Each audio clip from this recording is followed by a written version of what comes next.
fundamentals of a good offset sequence and paddling a stagger well is having a good understanding of your transition points so that you can keep the boat moving in the direction that you want to be going at all times. And that means when you're looking at the offset sequence, you're not just paddling the gates, because if you paddle the gates, you just get later and later and later through the sequence. So what you need to do when you're looking at your offset sequence is try and find those points where you can paddle the window from one gate to the point you need to turn for the next gate, which means not always paddling the gates. It's looking at the currents, seeing where the cross currents are, where the waves are, so that if you're going from gate 1 to 2, and then you got to go to 3, maybe the best way to go is to set up gate 1 so you're turning halfway between gate 1 and 2. So you get a good cross, good powerful driving strokes across to gate 3. And I think you need to have a really open mind when you're doing offsets, because there's so many ways to do it. You can do it on a sweep stroke, on a draw stroke, forward strokes the whole way through. But if your line is set up perfectly, that means the boat is always moving with the stern following the bow, which is the fastest way to move the boat. The idea for is the same with the ski, you know, not, but all the time, the same with the snake, you know. And with the short boat, many guys the boat is not the same snake, but he's turned not too much.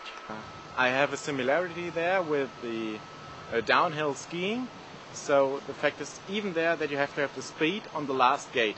So you have to ensure that you be good on the first, and on the second and the third gate, and on the fourth gate you have to have the speed to go away, because the problem always occurs on the last downstream gates. Every time I'm thinking to have the boat very light and to be very neutral when I move in the direction, maybe right, maybe left.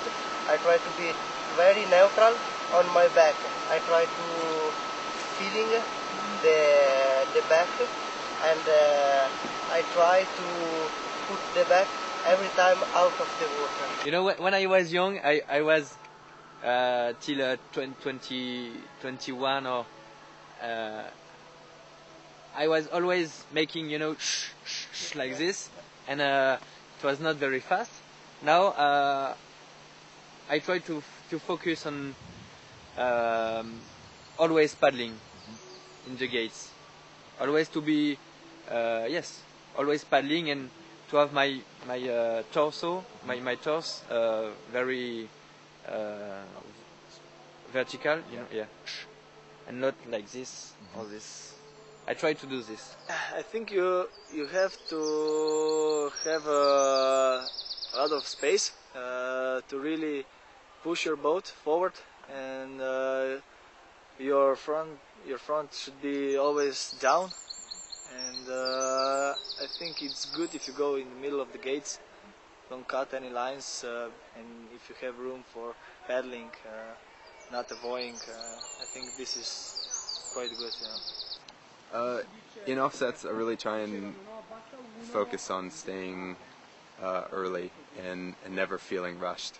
Like I always want to, if I'm early, I feel like I'm in control, and the river's not pushing me anywhere. I can push the boat where I need to be. So it really always starts with the first offset. If I see offsets in a full-length course, I'll spend most of my time looking at the first one. Yeah, well, the important thing for an offset gate is to prepare it. That means not being too late in the offset, like preparing it and turning before the gate and making a lot of speed through the gate. Be prepared early. That's one of my 5 golden rules. It's just like if you stuff up the first gate, you're screwed. And so to set up a stagger or an offset combination, I felt really confident in just preparing everything. The earlier the better. Just make some room with the first gate, and then you're better off with the last ones. It becomes important to look at an offset sequence and decide where the biggest turn has the most value to you, which means sometimes in a stagger sequence, maybe one gate requires a really big turn, and you need to make a choice based on the water that you have available, whether you're going to do a big pivot turn and stay direct or spin. And it's really important in those situations, because oftentimes the choice can be in a set of 3 or 4 staggers. which gate do I actually do the big turn on? And that's where you got to look at the water and really make a decision so that you can do the maximum turn where it costs you the least amount of time, and then get back on track and do that fundamental good offset stagger sequence paddling where you're driving the boat through the rest of the gates.